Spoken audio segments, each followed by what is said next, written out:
है उसका बिजनेस कम से कम 3 साल का जो होना चाहिए और मिनिमम टर्नओवर उसका जो है 40 लाख का होना चाहिए। यानी कि बिजनेस फॉर लास्ट 3 ईयर में उसका जो है minimum turnover 40 lakh I think दिखना चाहिए, जो मुझे लगता है। अब इसमें कुछ अगर गलत पढ़ रहा हूँ तो जरूर बता देना। बाकी the business must have generated profit, यानी उसका बिजनेस जो है एक फायदे के सौदे में होना चाहिए। तो आज की वीडियो में हम बात करने वाले हैं कि किस तरीके से आप कोटक महिंद्रा बैंक से पर्सनल लोन के अलावा भी और बहुत सारे लोन ले सकते हो, जिसके बारे में आज हम चर्चा करने वाले हैं। तो आज हम चर्चा करने वाले हैं कोटक महिंद्रा बैंक से ही लेने वाले एक लोन, जिसको हम कहते हैं बिजनेस लोन के बारे में। पिछले वीडियो में आप लोगों ने देखा होगा कि किस तरीके से कोटक महिंद्रा बैंक से बिजनेस लोन आप लोग ले सकते हो, और बिजनेस लोन भी आप किस प्रकार का, तो मैंने बताया था आप ऑनलाइन तरीके से कैसे ले सकते हो, यानी कि घर बैठे आप किस तरीके से ले सकते हो, इसके बारे में मैंने आपको पूरा प्रोसेस बताया था। और अगर आपने इस वीडियो को देखा है तो सबको समझ में आ गया होगा कि किस तरीके से कोटक महिंद्रा बैंक से ऑनलाइन बिजनेस लोन लिया जा सकता है। बाकी इस वीडियो में आपको पूरी जानकारी मिलेगी कि कोटक महिंद्रा बैंक से बिजनेस लोन अप्लाई कैसे किया जाएगा, उसकी पूरी इन्फॉर्मेशन क्या मिलेगी, और सबसे ज्यादा मेन बात यह है कि यहाँ पे एक मेथड चेंज है। पहले मैंने आपको बताया था ऑनलाइन तरीके से कैसे लेंगे, लेकिन आज मैं बताऊंगा ऑफलाइन तरीके से, यानी एप्लीकेशन फॉर्म के माध्यम से कैसे लेंगे। इसके लिए इस वीडियो को आपको पूरा अंत तक देखना बहुत जरूरी है। अगर नहीं देखेंगे तो चीजें समझ में नहीं आएगी। एंड चैनल को सब्सक्राइब प्लीज जरूर कीजिए। वीडियो को लाइक कर रहे हैं तो प्लीज लाइक भी करो, शेयर करो, एंड कमेंट्स में लिख के बताओ यार कि आप लोगों को कोटक महिंद्रा बैंक से बिजनेस लोन चाहिए या नहीं। शुरू करते हैं वीडियो को और बात करेंगे स्टेप बाय स्टेप चीजों की। तो ये वीडियो है, वीडियो के जस्ट नीचे आपका टाइटल होता है। जैसे ही आप लोग इस टाइटल पर टैप करेंगे ना, तो आपके सामने आपका डिस्क्रिप्शन बॉक्स खुल जाएगा, जिसके अंदर आपको मिलेगी एक वेबसाइट लिंक। सबसे पहले इस वेबसाइट लिंक पे ही आपको कर देना है क्लिक। क्लिक करने के साथ ही आप loanpower.in के ऑफिशियल वेबसाइट पे पहुंच जाओगे। ये मत पूछना कि हम इस वेबसाइट पे क्यों आए, तमाम बहुत बार मैंने बता रखा है इसके बारे में कि भाई किस तरीके से आपको क्योंकि ये मेरा मेथड है, यहाँ पे मैं आपको सिर्फ लोन लेने के बारे में ही नहीं बताता, उस लोन के बारे में डीप रिसर्च के बारे में बताता हूँ, डीप रिसर्च करके उसकी जानकारी के बारे में बताता हूँ कि भाई किस तरीके से इस लोन मतलब कि इस बैंक से पर्टिकुलरली इस लोन को लेने से आपका क्या बेनिफिट है या क्या बेनिफिट नहीं है। दोनों ही चीजों के ऊपर हम बात करते हैं। और सबसे पहले आपको यहाँ पे आके बैंक लोन की कैटेगरी पे जाना होगा। बहुत क्लियर सा रीजन है, क्योंकि आपको बैंक से लोन लेना है तो आपको बैंक लोन की कैटेगरी पे तो जाना ही होगा। इसके अलावा यहाँ पे आपको बैंक द्वारा जो जो लोन्स मिलती है ना, उसके आपको कंटेंट देखने को मिल जाएगा। तो सिंपली आपको जो है नेक्स्ट करते करते जो आपको बहुत सारे जो है कंटेंट मिलेंगे, जो आपको सभी तरीके के तमाम बैंक द्वारा मिलेंगे। अब बैंक लोन है तो कोई एक बैंक एक लोन तो देगा नहीं, तमाम तरीके के जो है बहुत सारे लोन्स रिलीज करेंगे। Home loan, business loan, education loan, फिर कोई टू व्हीलर्स लोन, तमाम तरीके की लोन्स मिलते हैं। जिसमें आपको कोटक महिंद्रा बैंक से बिजनेस लोन लेना है तो उसके लिए आपको डायरेक्टली जाना है सर्च पे, और यहाँ पे आपको टाइप करना है Kotak education, sorry Kotak business.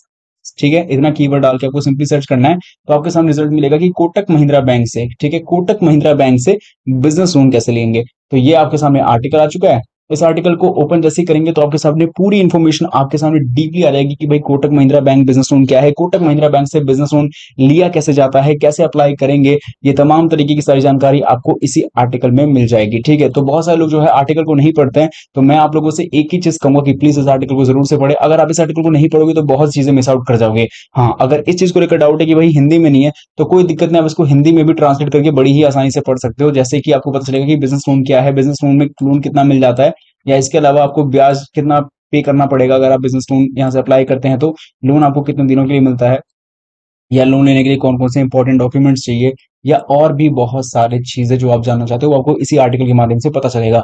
बस करना यह है कि आपको इस आर्टिकल को सही से पढ़ना है। इन्फॉर्मेशन आपको मिल जाएगा, लोगों द्वारा एक्सपीरियंस मिल जाएगा कि लोगों ने इससे पहले जो है कोटक महिंद्रा बैंक से लोन लिया था, तो उनकी क्या राय है इस बारे में। ठीक है, बाकी सारी जानकारी को जानने के बाद अब लोन आवेदन करना है, जिसके लिए आपको विजिट की ये लिंक मिलेगी, इस पे सीधा आपको टैप कर देना है। जैसे टैप करेंगे सीधा पहुंचेंगे Kotak Mahindra bank business loan के ऑफिशियल वेब पेज पे, जो कि आपके सामने कुछ इस तरीके से शो करेगा। ठीक है, तो इसके बारे में हम बात करेंगे, और साथ ही में जो है इसके पूरे की पूरी डीप चीज के बारे में बात करेंगे। इसके बाद जैसे आप लोग यहाँ पे आ जाओगे, सबसे पहले आपको करना ये है कि आपको नीचे जाना है और बिजनेस लोन का मेन वेब पेज मिलेगा, इसके आपको नो मोर के ऑप्शन में चले जाना है। जैसे आप इस पे जाओगे तो यहाँ पे आपको सबसे पहले तो पूरी इन्फॉर्मेशन मिल जाएगी कि किस कितने रुपए तक का आपको लोन मिलेगा। वैसे तो क्लियर है सब लोगों को, लेकिन मैं बता दूं यहाँ पे आपको 3 लाख रुपए से लेकर 1 करोड़ रुपए के बीच में लोन मिल जाएगा।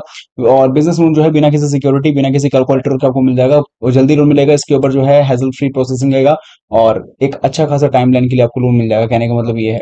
अब इस लोन को आवेदन करने जाओगे तो बहुत सी चीजों का आपको ध्यान रखना पड़ेगा। ध्यान रखने वाली चीजें क्या है, आइए समझाते हैं। सबसे पहले यहाँ पे आपको बता दे तो एप्लीकेंट जो है उसका बिजनेस कम से कम 3 साल का जो होना चाहिए, और मिनिमम टर्नओवर उसका जो है 40 लाख का होना चाहिए। यानी कि बिजनेस फॉर लास्ट 3 ईयर में उसका जो है minimum turnover 40 lakh I think दिखना चाहिए, जो मुझे लगता है। अब इसमें कुछ अगर गलत पढ़ रहा हूँ तो जरूर बता देना। बाकी the business must have generated profit, यानी उसका बिजनेस जो है एक फायदे के सौदे में होना चाहिए, फायदेमंद होना चाहिए। ये नहीं कि कोई कंपनी या बिजनेस लॉस में जा रही है तो उसमें कोई लोन दिया जाए, वो नहीं होगा। इसके अलावा एप्लीकेंट या तो सोल प्रोप्राइटर या पार्टनरशिप फर्म या private limited company, trust, LLP involve in सब बिजनेस में, या तो मैन्युफैक्चरिंग, ट्रेडिंग, सर्विस, तीनों में से किसी एक सेक्टर्स में अगर काम करता हो, और इस कैटेगरी यानी कि इस अगर एलिजिबल कैटेगरी में आता है तो ले सकता है। वो जो है मेन एप्लीकेंट जो है इसकी एज कम से कम 25 साल होनी चाहिए और ज्यादा से ज्यादा अगर एज भी हो तो 65 साल तक के टाइमलाइन के आसपास या इससे भी पहले का होना चाहिए। प्रोसेसिंग फीस लगेगा भाई, ये तो साफ बात है, आपका मैक्सिमम 2% लोन का, चाहे कितना लोन मिल जाए। और फैसिलिटी अमाउंट प्लस जीएसटी लगेगा। डॉक्यूमेंट्स के ऊपर भी चार्ज लगेगा। अगर आप जो है 10 लाख से कम का लोन लेते हो 3,500 रुपये प्लस जीएसटी, अगर 10 लाख से ज्यादा का लेते हो तो 6,000 रुपये प्लस जीएसटी। इसके बाद अगर हम बात करें तो यहाँ पे जो है आप कैसे पे करोगे बिजनेस बिजनेस लोन को, तो उसके लिए ईएमआई जो है वो आपको होगा loan amount desired interest rate पर 10 यानी मंथ, साल या मंथ के लिए आपको लोन मिल जाएगा। चीजों के ऊपर बात कर ली है, अब फीचर्स बात कर ली तो एलिजिबिलिटी भी देख लेते हैं कि कौन कौन एलिजिबल है इस लोन को लेने के लिए। ये तो मैंने पहले ही बता दिया तो एक चीज को रिपीट नहीं करूंगा और इसके बारे में बात हो ही गई है। ठीक है, यहाँ पे जो आपको लोन मिलेगा 3 लाख से 1 करोड़ के बीच मिलेगा, कम डॉक्यूमेंट्स में मिलेगा, इजी रीपेमेंट ऑप्शन है और काफी कुछ बेटर सर्विस है। फीस चार्जेस एक बार देख लेते हैं। हालांकि इस इंटरेस्ट रेट के बारे में आपको पता चल जाएगा शुरुआत में कि यहाँ पे बता दें कि आपको प्री पेमेंट चार्ज जो है वो कितना दिखाया जा रहा है, या फिर एमएससी बोरोवर्स के लिए आई थिंक नहीं ही है, charge of fix rate of loan, तो देख लेना कितने कितने तक है। ठीक है, इसको डिटेल में नहीं पढ़ रहा हूँ मैं, ये आपके चार्जेस और प्रोसेसिंग फीस वाला आप पे छोड़ देता हूँ, तो आपको सब कुछ समझ में आएगा। लेकिन हाँ, डॉक्यूमेंट्स के ऊपर चार्ज है, एनुअल रिव्यू पर है, प्रोसेसिंग चार्ज तो लग ही रहा है। इसके अलावा और भी शायद होंगे जो चार्जेस लग रहे होंगे, वो आप देख लेना एक बारी। कौन कौन से डॉक्यूमेंट्स चाहिए लोन लेने के लिए, क्योंकि ये बहुत इंपॉर्टेंट है। तो सबसे पहले आपको आइडेंटिटी प्रूफ दिखाना पड़ेगा। दो तरीके के आइडेंटिटी प्रूफ, एक तो जो पर्सनल, जैसे मान लो कि जो पर्सनल आइडेंटिटी प्रूफ है जो भी एप्लीकेंट है उसकी खुद की डिटेल्स, ऐसे आइडेंटिटी प्रूफ में PAN card, driving licence, passport, voter I card, Aadhaar card, ये सेम चीज जो है जितने भी आइडेंटिटी प्रूफ अगर आपके बिजनेस विंटेज में काम करते हो तो बिजनेस रिलेटेड भी आप दिखा सकते हो। तो बिजनेस रिलेटेड भी सारी आइडेंटिटी प्रूफ होनी चाहिए, सेम एज एड्रेस प्रूफ, जैसे आपके पर्सनल डिटेल्स की होनी चाहिए वैसे आपके बिजनेस डिटेल्स की भी होनी चाहिए। ओनरशिप प्रूफ दिखानी पड़ेगी, यहाँ पे साफ बिजनेस की बात हो रही है, जो भी आपके बिजनेस की ओनरशिप उसकी agreement copy, electricity bill, maintenance bill और साथ में शेयर सर्टिफिकेट, म्युनिसिपल टैक्स के द्वारा उसकी जो हामी दी गई है वो, इसके अलावा शेयर सर्टिफिकेट आप ये सब शेयर करना पड़ेगा ताकि आप लोगों के बिजनेस को वैलिडेट तो किया जा सके, हाँ भाई ये बिजनेस जो है वो आपका ही है। इसके अलावा अगर हम बात करते हैं तो बिजनेस कंटिन्यूटी प्रूफ दिखाना पड़ेगा कि आपका बिजनेस जो है कब से स्टैब्लिश हुआ है, कितने सालों से रनिंग पे है, क्या स्टेटस है, जिसके लिए आपको shop and establishment certificate, tax registration, VAT, service tax, GST registration, ये सब आपको दिखाना पड़ेगा। फर्म कॉन्स्टिट्यूशन की बात करें तो MOA, partnership deed, GST registration और सर्टिफिकेट सब आपको दिखाना पड़ेगा एज पर प्रोग्राम। बाकी और भी डॉक्यूमेंट्स है जो कि जैसे कि आपका फाइनेंशियल में लास्ट 2 ईयर की फाइनेंशियल्स, लास्ट लेटेस्ट टैक्स जो है, लेटेस्ट टैक्स ऑडिट रिपोर्ट और लास्ट लेटेस्ट 2 ईयर्स की फाइनेंशियल, सॉरी लास्ट नहीं था लेटेस्ट था, और बैंकिंग जो है वो लास्ट 6 महीने की बैंक स्टेटमेंट आपको दिखानी पड़ेगी बिजनेस अकाउंट के लिए। ठीक है, अब ये सब चीज हमने पढ़ लिया है, तो बारी आती है कि भाई किस तरीके से आवेदन करेंगे ताकि आपको सब चीज समझ में आ जाए। और बाकी चीजें जैसे अकाउंट एग्रीगेटर, ऐसी चीजें तो आप ये सब पढ़ सकते हो। देखो, इसको तो अप्लाई करने का प्रोसेस बड़ा आसान है, ऑनलाइन ही किया जा सकता है, क्योंकि मैंने आपको रिकमेंड भी पहले वीडियो में ऑनलाइन किया था। अप्लाई नाउ पे सिंपली तरीके से जाओ, इसको कंप्लीटली आपको कर लेना है। बाकी जो आपको रिस्पांस मिलेगा उसके बिहाफ पे आप लोन आवेदन कर सकते हो बड़ी ही आसानी से। बट क्योंकि इन द केस हम बात कर रहे हैं यहाँ पे कि एप्लीकेशन फॉर्म के माध्यम से करना है, क्योंकि मैंने आपको वीडियो के शुरू में ही बताया था, तो एप्लीकेशन फॉर्म के माध्यम से दिखा देते हैं। और जहां तक बात करते हैं कोटक महिंद्रा बैंक के लिए बिजनेस लोन एप्लीकेशन फॉर्म की, तो आपके मोबाइल स्क्रीन पे देखने को मिल रहा होगा।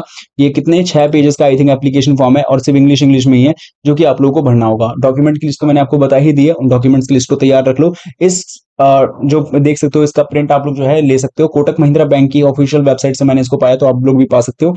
या फिर आप, क्योंकि आपको ये फॉर्म भरकर या डॉक्यूमेंट को इसके साथ में अटैच करके कहाँ सबमिट करना है, कोटक महिंद्रा बैंक के ब्रांच में सबमिट करना है ना, तो एक काम कर सकते हो, डॉक्यूमेंट को ले जाओ सारे और वहां पर ही आप उनसे जो है बिजनेस एप्लीकेशन फॉर्म को ले सकते हो। बिजनेस लोन एप्लीकेशन फॉर्म को डिटेल्स भी दे देंगे और साथ में आपकी मदद भी कर देंगे। वरना इसको भरना कैसे है, ये ईजी ही होगा। ये फॉर्म नंबर वगैरह छोड़ देना, डेट डाल देना आज की, यानी कि जिस टाइम पे लोन अप्लाई करोगे, एप्लीकेंट का जो नेम है वहां से शुरू करना है, बाकी डिटेल्स डाल देना है। फिर को एप्लीकेंट जो आपका गारंटर है उसका भी डिटेल्स डाल देना है। नीचे आना है, और भी जो को एप्लीकेंट है जितने हैं वो दे सकते हो। इसके बाद आपको आगे बढ़ना है और आपको बताना है टाइप ऑफ लोन फैसिलिटी। तो बिजनेस लोन चाहिए टर्म लोन पे या ओवरड्राफ्ट पे, आपको चूज करना है कितने रुपए तक का लोन चाहिए और कितने समय के लिए, वो महीने में आपको चूज करना है। पर्पस ऑफ लोन बताना है, वो बताने के साथ आपको फिर नीचे आना है और यहाँ पर रेफरेंस देना है, रेफरेंस में कॉन्टैक्ट में जो कि रेफरेंस आपके लिए काम करेंगे।